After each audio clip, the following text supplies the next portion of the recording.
Welcome to another episode of the Brown Couch Bros. Brown Couch Bros, we back again.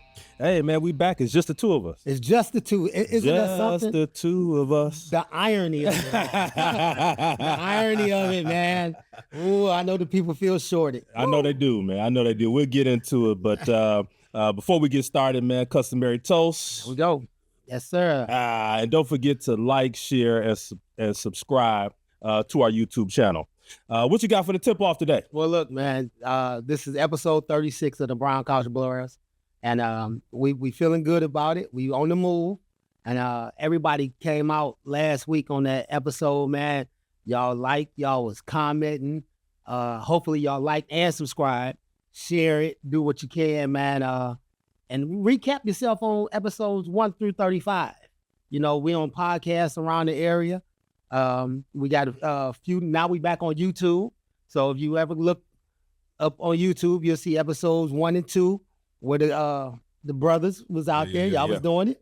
You know, I was interviewing on episode 11, and I came in on episode 25 as a co-host to the family. So please like, subscribe, go back, check it out, man. You'll like what you see.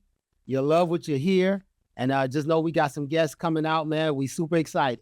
Now, one of the comments that I was seeing a lot, or I was getting through text, is, where's the brown couch? so what y'all need to know, man, you know, brothers don't like to move furniture. You know, so we couldn't bring the brown couch with us because we had some new digs, man. We got new surroundings. So the brown couch is where it all started from, man.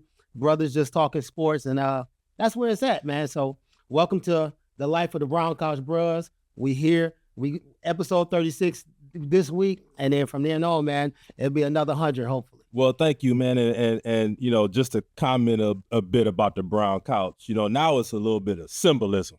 Mm-hmm. You know, the brown couch just symbolizes, man, guys sitting on the couch just like you would at home, talking sports and having a good time, man. Absolutely. So when we had it in its physical form, it was cool, but now we have a figurative brown couch. Mm-hmm. There you go. There you go, man. And it's good, man. So continue to like, subscribe, comment. We will be commenting back, and just tell us what you think, man, and write us on our wrongs. If you see something that's you know, not right. I know a lot of people was asking about the MVP conversation. Yeah, so that was big last week. Yeah, and then they was like, you never mentioned Saquon. Well, you know, Saquon didn't run for 254 at the time of the taping. He did. At the time of taping. Yeah, we're about 3 or 4 days behind typically on the taping. So, so give us a little bit of grace on that. But for folks that have questions, put your questions in comments in the comment section on YouTube. We're sure to get back with you or even address it on a future show. But for the tip-off for me, I'm 8-4 in the fantasy league, our fantasy league, feeling good coming down the stretch. Got a good matchup this week. Hopefully my guys show up today. We're taping on a Sunday, so hopefully my guys show up today, man. So I'm coming in strong down the stretch for the playoffs. Your team look good. No doubt about it, man. You probably already clinched the playoff spot if I'm not mistaken. So you know, shout out to the fantasy leaguers, man. Hey, somebody got to beat this guy, man, and bring that trophy back. You know, we don't want guys to hold on to the trophy for too long. Well, you know, I mean, it's comfortable right here, it may as well stay. It may as well stay. It's good where it is right now. Well, good luck to that, bro. Let's go. Well, let's get off into the game time, man. Game time. We're gonna recap the Lions' victory over the Bears last week. Mm-hmm. Yep. So that's where we're going, man. The Lions 11-1. Pretty or not, it was a win, and we expected a win. So they rolling, man. They're finding ways to win, and that's what you want, especially at this time. Now you're not sneaking up on nobody no more. Yeah. You know, this is a real thing. Yeah. They out to come and get you. So, and that's why you're getting everybody's best shot. Shout out to the Lions for 11-1, man. I never thought I would be saying that. So let me just say this: it's hard to win in the NFL. Clearly, it's hard to win in the NFL, particularly late in the season when you are the favorite to win. The Lions came into that Thanksgiving Day game on a 6 or 7 game losing streak on Thanksgiving.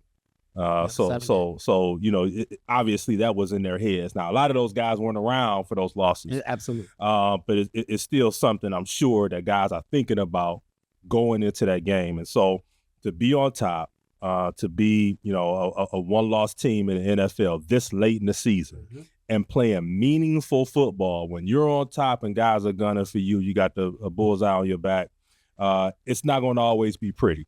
No, and it definitely wasn't pretty on Thanksgiving Day, but they were able to come away with the victory as we expected them to. I thought they ran the ball well, just couldn't finish in the red zone. Yeah. Field goals instead of touchdowns. And so anytime that you do that, it's going to give the opposition a chance to stay in the game. And that's exactly what the Bears did. They just did enough to stay in the game. Yeah, absolutely they did. And then the fact that the Lions are just bringing next man up a lot. And these guys are stepping in, with maybe 3 or 4 days worth of reps. Right. And then coming in. So you're going to get, I'm not shady play because it wasn't shady, but you're going to have tougher matchups when you're replacing guys like that. Now they're about to get some guys back because they had about 12 starters or 12 or so people inactive, not necessarily all starters. Right. And they're going to be getting those guys back, especially in the secondary. And you're going to see a better team down the stretch. Yeah, I mean, I think you raise a good point. I mean, no one's healthy at this late in the season. And so to get some guys back is going to be key for them. Beefing up that secondary a bit, the line, beefing up that defensive line a bit. It's going to be helpful for them coming down the stretch. I mean, it's clear that they're banged up. So to come away with a victory on Thanksgiving Day with a few more days of rest coming up now, and so that's going to be helpful for them going into next week. It's going to be a tough matchup next week. Next week, Thursday night, Green Bay. Green Bay, they feel like they let one get away in Green Bay for whatever reason, right? And now they coming to try to get it back. So that's going to be tough. That's a Thursday nighter, and then after that, they got Buffalo. And I expect that game not only to be moved to a marquee game, but then that's when they get their big rest because that'll be a Sunday nighter, right? If I'm not mistaken. So, shout out to Detroit, man. They just what did I learn from it? I learned that they got a different trigger in them. Oh, for sure. It's a different trigger, man. For sure. And I think that's all Coach Campbell. Yeah, I mean, this is not the same old Lions. Not at all. I mean, this is not the same old Lions. And if there's anybody out there still running with that moniker, you should have put that to rest 2 years ago. Because I think what this team has proven, and you touched on it a bit earlier, is that they're able to win in a multitude of ways. They can win ugly. They can win out big where they scored a lot of points. They can win close games. And one of the things our co-host would say is talk about preparedness. They were simply more prepared than the Bears, particularly down the stretch. So let's talk about that, man. So that whole debacle at the end of the game, the Lions are up 23-20, under a minute to go for the Bears coming down the stretch. I thought, a lot of mistakes on both sides, penalties, kind of gave some things away to the Bears, and the Bears kind of shot themselves in the foot. Oh, absolutely. With a number of penalties as well. And so, but an opportunity to actually tie it, maybe even win it. And you see them just implode at the end of that game. So, listening to some talking heads, I heard a guy mention, and it made me laugh, what the Bears did by getting one playoff in that 36 seconds is equivalent to 3 Patrick Mahomes drives down the field. So, that's unbelievable. Yeah. Man. They screwed that up. It's a rookie. We got a rookie quarterback, but it's not all him. And clearly it wasn't, because everybody felt the same way when they let Matt Eberflus out of there. Yeah. And so you had to, man, because somebody had to say, hey, spike the ball or call a timeout. Yeah. And if I'm not familiar with it as much and as I should be on this, where is it just the quarterback and the coach? Because, I'm looking at guys like Keenan Allen and Moore hey, somebody say, Coach, what we doing? You know. Well, I think you had it was just a comedy of errors. And I think there's enough blame to go around in a lot of different places. Mm-hmm. They're waiting for the play to come in. Quarterback's waiting to hear the play come in. Mm-hmm. And I don't know if he got the play in on time. I don't know if he was actually expecting a timeout to be called. Right. But somewhere between the offensive coordinator, the quarterback, and the head coach, that whole thing just I mean, was terrible. It was a mess. It's a mess at the end of the game. And I think sort of what it shows is, first of all, this isn't the first time that the Bears have lost that way. That's true. Not being focused, not being prepared at the end of the game, thinking they got it won. They lost about three. Been at least two for sure. Been at least two. The Hail Mary in Washington, and then I mean, it's just been a bad scene for them, winning and losing close games. It's been a pattern. And when you look at close games like that, you gotta have, first of all, you gotta be prepared. Then you gotta have a head coach that can keep his head when all about him are losing theirs and blaming it on him, right? You gotta have somebody that's gonna be able to really orchestrate that situation. It looked like this was their first time. They didn't know what was going on. Guys weren't lined up. Nope. Quarterbacks waving guys in, on and off the field. I mean, it looked like the JV. Yeah. Looked like the JV. And he called it. He said he called an audible. He saw something he didn't like. Yep. It wasn't the time for that. No. It wasn't time for that. It's backyard football at that time. It's backyard football. Hey, go this way, go that way. I'm going to throw it to you if I see you. If not, throw it away, get another play in. Yeah, and then where's your leadership? Where's the leadership? Maybe it doesn't come from the quarterback, right? You got a rookie quarterback. Maybe he's not there. But where's your veteran lineman who are getting people ready? Where's your veteran receiver? Where's your veteran running back getting guys ready and prepared and lined up to run a play? All they had to do, even if they didn't call a timeout, they could have downed it. They could have, could have downed it. Could have spiked the ball and kicked a field goal. Now you in overtime, and now you got to give yourself a chance to win. Mm-hmm. Yeah, I absolutely agree with that, man. And Eberflus, he paid the price. Yeah, as well as he should have. They should have took the plane ride back without him. 45 minutes back to Chicago, put him on the bus, and had his stuff packed up 4 hours later. Yeah, that's what they should have did. I mean, it didn't take him long at all. I mean, he was fired within 24 hours, and he should have been. And I've never been a guy that calls for guys to lose their job. I've coached before, so I know how tough it is. But there's no way that he goes into next week coaching that football team. Exactly. The Bears front office did exactly what they were supposed to do and letting them go. But then also, I think that sends a message to the rest of the team saying, this is not acceptable.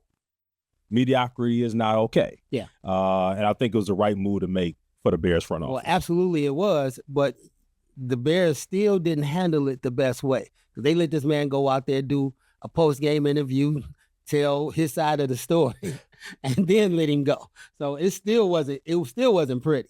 But back to the Lions on that. The Lions, they're still in the chase. Yep. Even at 11-1, it's not a comfortable 11-1 because you still have the Eagles on the heels. Yep.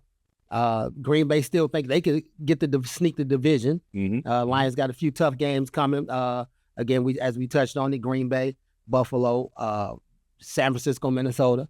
So all these games still may mean something. So getting the bye for them because they're going to have to probably play to the end. Yep. You're not going to be able to sit guys against Minnesota. You're going to play to the end. You're going to want the bye. That's going to be big for them. The Eagles got a tough one today. They got Baltimore. So that's probably the game of the week going into Sunday after it's all said and done. So, we're looking forward to some football, man, on Sunday, and it's going to be good. But, Lions got their eyes on everybody. Yeah, well, the Chiefs keep rolling. These guys find a way, man. They find a way. Win. They just find a way. Keep winning. Yeah. Find a way. And that's championship play. Yeah. That's guys who have been there. That's leadership. That's preparedness. That's all the things it takes to be a championship quality team. And they're showing it. I think the Lions are showing it too. They are, man. But the Chiefs, coming off of 2 Super Bowls, it's starting to look lucky, or they're very bored, or they're trying to find new challenges, But yeah, man, they're right. They right there with you. Right there. So I mean, it'll be we know what it looks like to have playoff games in Detroit in late December and January. So hopefully, man, the Lions can win out and we can see 2, and hopefully an NFC Championship game here in the city of Detroit. This place will go bananas. I think you're gonna get that, bro. I think you're gonna get that. All right. So rivalry week in college football. We had a game here in Michigan. It wasn't necessarily in Michigan, but Michigan was in a big game. Michigan was in a big game. Michigan, Ohio State yesterday. Wow. I was shocked, first of all, that Michigan was in the game. In the game, yep. And hung around. And it's just like we talked about with the Bears and the Lions. You give a team an opportunity to hang around, that confidence starts to build and build and build, and you get guys playing above their capabilities, and then you begin to play to the level of competition or even below. And what I think we saw with Ohio State is just to me an abandonment of what they do and what's gotten them there to be number 2 in the country. Shout out to Michigan for staying in it and fighting and understanding what yesterday was. It was a rivalry game. Where 2 teams, 2 schools that don't like each other, 2 states that don't like each other, and they showed up for the game, and they gave it all they had. Came out with a victory. Well, I'm convinced at this point, man, Ohio State does not know how to win this game. And they're great throughout the season, but this game is different for them. It's been different. Yeah. They don't know how to win different. Yeah. They don't know how to win different. Now, if they go out and play Oregon again, they may beat Oregon. Oregon, the best team in the country. Right. They can't win this game. Right. And that's troubling. And it's trouble. I'm not an Ohio State fan, but it's troubling to see, because I just know what that fan base has to be going through right now. Oh, man. I mean, this is, look, you beat Michigan. Even if you are mediocre the rest of your season, but when you beat Michigan, that means as much in many Ohioans' minds as anything else. They prepare for this game all year, just like the Wolverines prepare for this game all year, and to be favored to an unranked Michigan at home, at the shoe. Yeah. This has got to be a devastating loss for them, and it's a noticeable absence today with our co-host, the Loaf, who is an Ohio State guy. He had to call in sick today. But no, he's taking care of his grandfatherly duties. Yeah. But it's cutting deep. It cut him deep. And I know the fans are gonna kill him. In the comments. He's gonna get killed in the comments. You waiting, bro? He didn't answer phones yesterday. He wasn't responding to text messages yesterday. He gave a statement. He gave a Facebook Live statement yesterday. Live statement. But the people were really expecting to see him here so he can explain to us what happened yesterday. Man, so listen, this win for Michigan, what it does for them, it keeps their foot on their neck.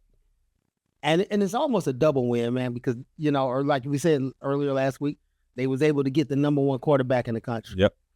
Hey, let me just tell you, Ohio State, if you not beating Michigan and this guy only throwing 62 yards in a game. Yeah. And now they got the number 1 quarterback coming.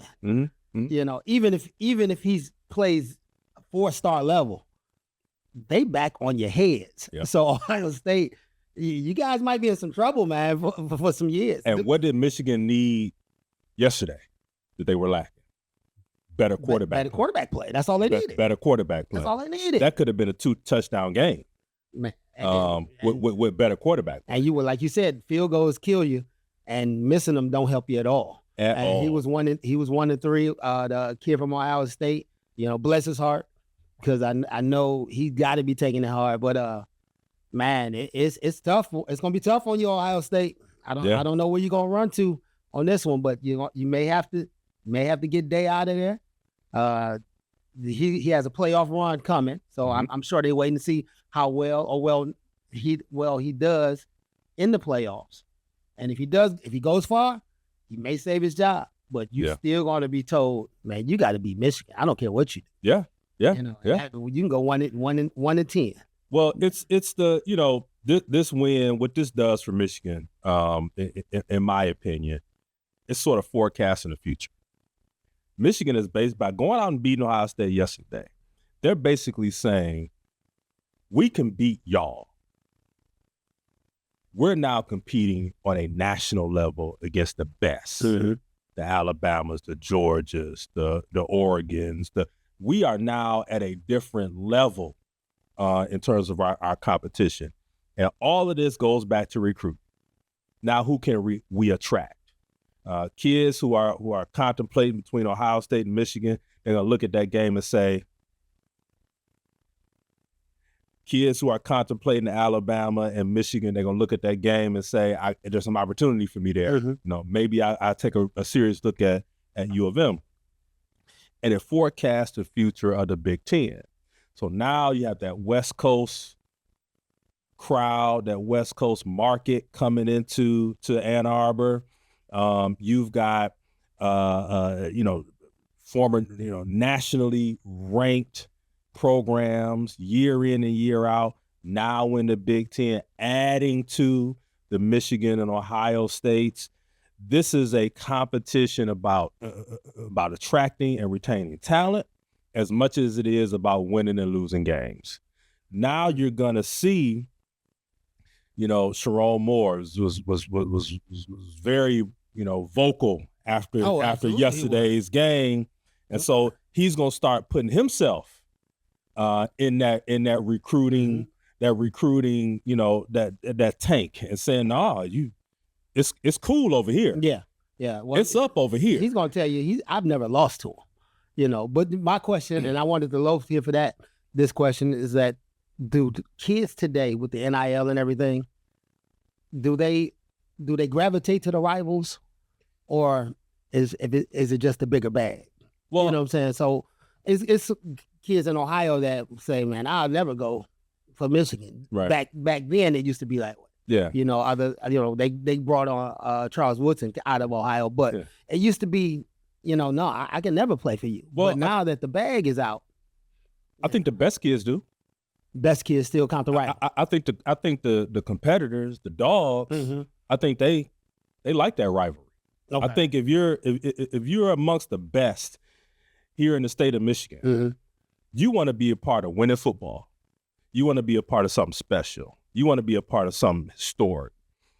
And you're going to look for a school that has that type of relationship, not just with the media, but that rivalry kind of atmosphere. Okay.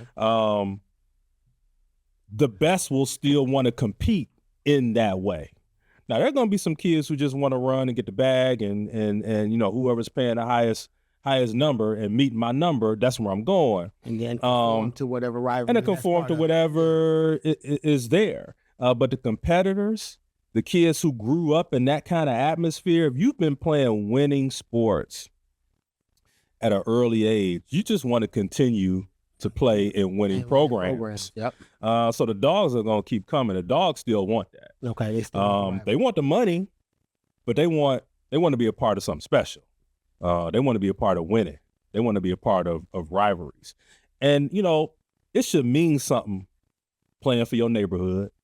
It should mean something playing for your city. It should mean something playing for your state.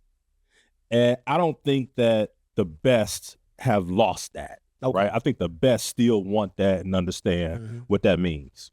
Okay. Well, that's fair enough, because that's what I wanted to know. Ohio State, I think they still playoff bound. A lot of the predictions that I've seen have them still in the playoffs, possibly playing Tennessee with a possible matchup against Oregon. So, 1 through 12, 11 and 12 should kind of be worried. I think right now what I seen last was Miami at 12. I think Arizona State at 11. Yeah. So I don't know if, how that's still going to shake out. Miami didn't do themselves no favors yesterday, but they've been flying close to the sun all year. Yeah. A couple of lucky wins. I have to say Virginia Tech, Georgia Tech, both were wins that they may not should have had, but they got a great offense. They got a Heisman candidate, so they may sneak in. Arizona State, haven't seen enough of it, so I'm not sure what they got going over there. But I think Ohio State still playoff bound, and they can right the ship a little, other than losing to Michigan. Yeah, I think the loss to Michigan, while it's devastating to Ohio State, I think it still keeps them in the playoff hunt. Yeah. Obviously, I think it makes their road to a national championship much harder. They'll probably have to come from 11, 10, 9, come from that spot and move up. But there's a talented program. Talented program, and they're still going to have a shot. I agree. It's going to be hard for Ryan Day to keep his job. He'll probably have to win out to keep his job. If he's out first round, second round of the playoffs, I think Ohio State moves on from him. Oh, absolutely. I think you got enough guys out there who are Ohio guys, who will be vying for that head coach position. He hadn't been able to win the big ones since he's been there. Yeah. They've had plenty of talent. This is a championship program. What they've been able to achieve under Ryan Day has been mediocre in their eyes. And so I think it's going to be difficult for him to retain his job. He's going to have to win. He's got to win the national championship. He may have to. Man. So look, with rivalry week, and clearly Ohio State and Michigan, if anybody watched this weekend with all the rivalries, you had Florida State, you had North Carolina State. You had all the rivalries. Clearly, Ohio State, Michigan is above and beyond any rival that they got going in college football on the football field. Yeah. So, but what my question to that is, where are you at with the flag planting? This was tough for me at the end of the game. It was three of them this weekend. Yeah. It got ugly. I think, look, my initial reaction is, don't get mad, just beat me. And I think when you win, there are certain spoils that you get from being victorious, particularly in a rivalry game. As long as you don't go to the level of being disrespectful and putting people in danger, most of the things that I see are okay. This whole idea of planting your flag, I'm 50-50 with it sometimes. Absolutely. But I think the reaction, particularly in Ohio State, Michigan situation, I think the reaction from the players and some of the coaches in that game was more about the fact that they lost and less about the fact that Michigan planted its flag on their field. Yeah. Disappointing loss, tough home loss. But then it just got ugly. It did. At the end of that, and you hate to see it. You hate to see it. It was my understanding that some kids from Michigan got pepper sprayed by the security, the police. So all of that will shake itself out in the next few days. Hopefully there are no suspensions from it, but I don't know if they're going to be able to escape it. Yeah. What I notice is, how long the TV camera stayed on the big right on the field after the game was over. Almost waiting for something more to happen. Yeah. But hopefully all that shakes out. It's gonna be hard for me to think that suspensions won't be handed out in some form or fashion. But I think it was so many. Yeah, I don't think you can point people out doing so much. Yeah, I don't know if you can point out. Nah, I don't think you can. But just don't be disrespectful with it when you win. You want to say act like you've been there before.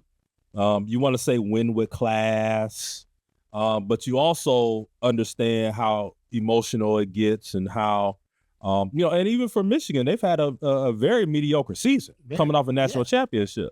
And so that's a big win for a lot of those kids. But you win with class, you do it with class, and you never want to be disrespectful to your opponent. So with that being said, so you have the field storming, that's on one end. So that's if you're at home and you upset someone, so there's no flag to plant. You just storm the field. The flag planting is on if you away and you want to show that, hey, now we on this field for this year. Okay, that's good. At some point, I'm thinking you got to get these. Once you lose, just go, just get off the field. You got to get out of there, man. Yeah. It wasn't nothing to see it. I mean, so Ohio State at the time, what they did is they went over to their alma mater. They did their tradition of singing. Could Michigan have waited probably another 10 minutes? Like, okay, y'all close to the locker room, go, and then plant. See, that's how I would have did it. I would have snuck them. Right? Yeah, we're not gonna plant while you're here. We're gonna wait till you leave. We still celebrating out here. We still got the cameras out here. We doing interviews, sideline, and etc. Then they not here. Take this. Well, yeah, I mean, it was a lot happening. It was a lot happening. Yeah. Hopefully, this is not an indicator of what all these rivalry games are going to end up being. I like to consider this an anomaly in some respects. Although I do know there's been some action after games. In recent years, particularly with Michigan State. I want to say Michigan seemed to be involved in a lot. And I think it's something that you got to watch. Take note to, but I don't know if I'm ready to throw it all away just yet. So no, you're not gonna put out a statement saying, "Hey, no flags up." No, I wouldn't do that. I don't think we're there yet. Yeah, I don't think we're there yet. Although, once this gets into the hands of administration, and people start to talk about it more, I think you could get some reactions, from administrators, high up folks, about what they want to see. I've been in situations where, we couldn't shake hands after the game. I've been in rivalry games where there was no fans, just parents. So I've seen all of this stuff happen. Right here, I think we had a game when I coached at King, when I coached the girls at King, with William Winfield, God rest his soul.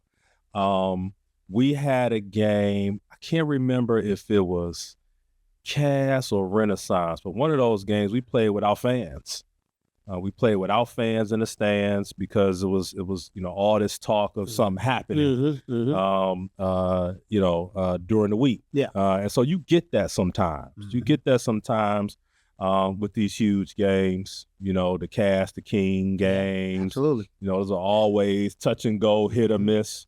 And now with social media, the kids get the yapping and the parents get the yapping, and it just, grows the legs of its own. And so in all of this stuff, we got to remember, particularly as adults, we got to remember that, these are kids, and, keep the game in their hands and not on us, the attention on us. Let the attention be on the play on the field or on the court. But I don't know if it's time to completely shut it down and overreact after yesterday. Absolutely. And again, I think some of it was sort of sensationalized by the cameras staying on it as long as they did. They knew something was going to happen, bro. Yeah. They knew something was happening. Yeah, but I think also, we got to protect young people from themselves too in a way. But no, I mean, to me, it doesn't take away from the play on the field. No, not at all. Huge win for Michigan. And those kids should certainly be proud of themselves. When you win games like that, particularly you beat your rival, and you're a graduating senior, that means something. That means something. So shout out to those kids. Oh, man, yeah. Well, congratulations, Michigan, and you saved your season. I mean, it's going to be somewhat of a success. Although you won the championship last year, you didn't have all of the tools this year, but you've accomplished what you needed to. You got a winning record. You go into the bowl, and you beat Ohio State. So, and you got the #1 recruit in the country. Everything is looking up on the blue side. Yeah, everything looking up in Ann Arbor. Everything looking up in Ann Arbor. Well, let's go to some high school football. So yesterday's championship games down at Ford Field yesterday. Okay. The city went 1 for 2. Yeah. 1 for 2. Yeah. King suffered a tough loss yesterday and got runner up. But Cass wins it all. Yeah. Cass wins it all, and it wasn't even close. Yeah. Well, wasn't even close. It's so funny how both scores were so close. Cass 42-20, Zeeland West 42-22 over King. Mm-hmm. It was just ironic that how close it was, man. But shout out to both programs.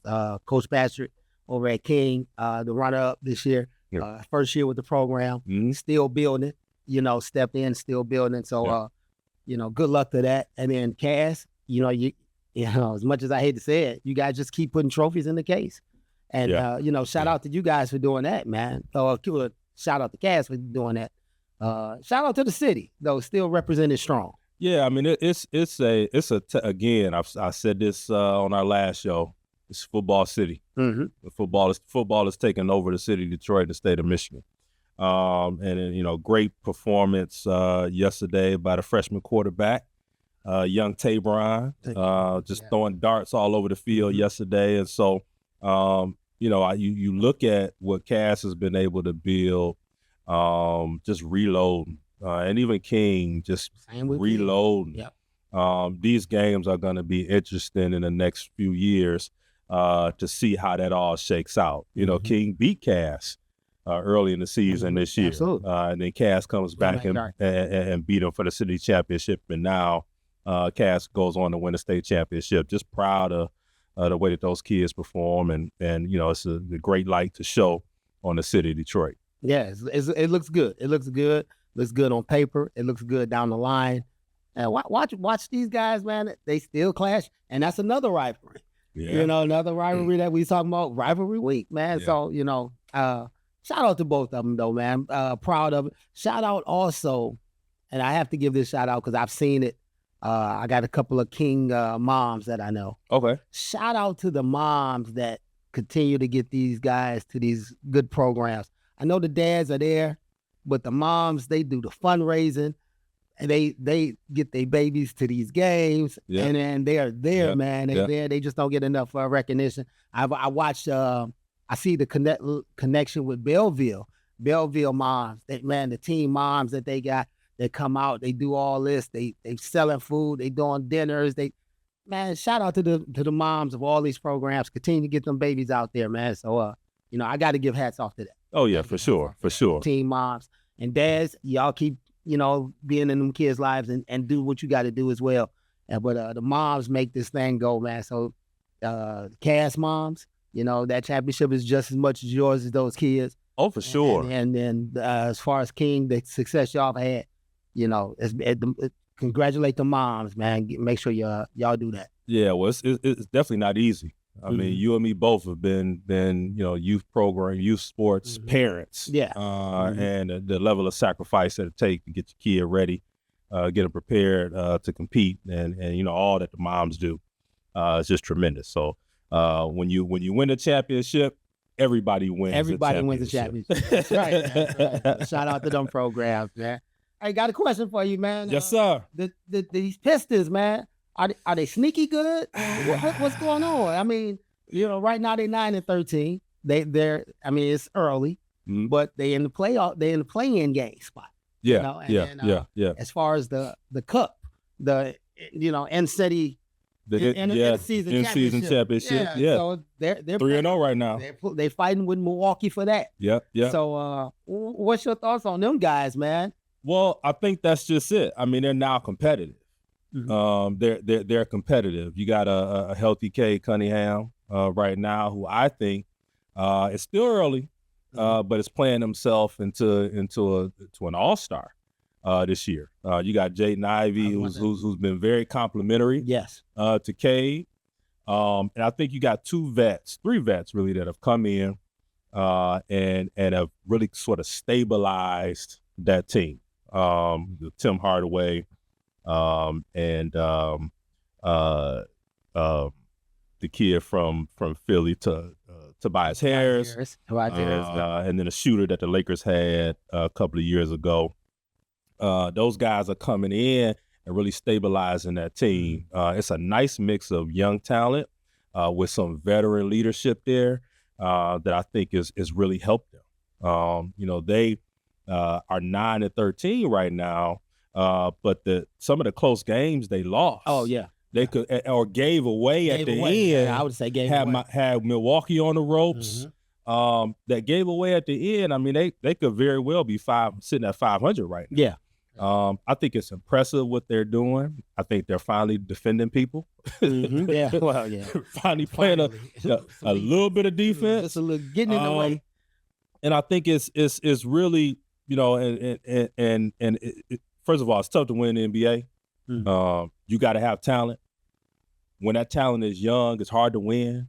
But as that talent, you keep it and you grow it and you develop it, it'll pay dividends for you. And I think you're starting to see that right now. I think they're still probably a couple of years away from really competing for, getting themselves sort of in that middle of the playoff, positioning in the East. But let's not forget that, this is a championship, franchise. Yeah. We won three in the history. Got three. 3 since we've all been alive. It's not something from the 50s, right? And so we're used to winning around here. And I think there's sort of, what we're seeing is that next resurgence of a winning Pistons, run. Now how far they can go, we don't know. I still think that they're probably a couple of pieces away. I think you got to get, and Jalen Duren is doing an outstanding job. But I think you're still, probably a couple post guys away. I think you need the way that the game is going now, you need a pick and pop guy. You need a stretch 4 or a stretch 5. Somebody can come in, knock down a 3 and protect the rim. At the same time, I think, you need another playmaker on the perimeter. That would help. To go along with some of that size on the wing. I think, Cade and Jalen are doing a great job, but I think, when I look at it, Cade Cunningham is really the only playmaker that you have on the team. And he's sort of still developing that aspect of his game. So getting a veteran or getting a young guy that can come in and get other people involved and also score the ball. Don't have to score a lot, but just come in and make plays for other people. I think that's what's missing from that group. And then also just being battle tested. Yeah.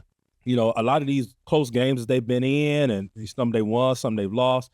I think all of those are going to pay down the road when they got to win on the road 2 or 3 games to get into that last spot, or they got to go on the road in a play-in game and win to keep their hopes alive to get in that 8th spot. So all that stuff is going to count for them. And shout out to the coaching staff who just come in. That is good. Yeah. Set a standard. Be fair, firm, and consistent in how you run your program, and guys will follow. They'll respond. And so, Bickerstaff comes from a coaching pedigree, is with his dad. So, I really like the addition of him and the folks on this coaching staff. So looking for good things from this team over the next couple of years. Well, they're no longer a low management team. No. And when I say that is that you can't bring your team in here and say, we're going to sit these guys. No, you got a game. You got to play. You come to Detroit, you're going to get a game. You're going to have to play. You're going to have to play. And I'm so glad that way the fans that go to these games can see the stars still come out because C's still too high. They are.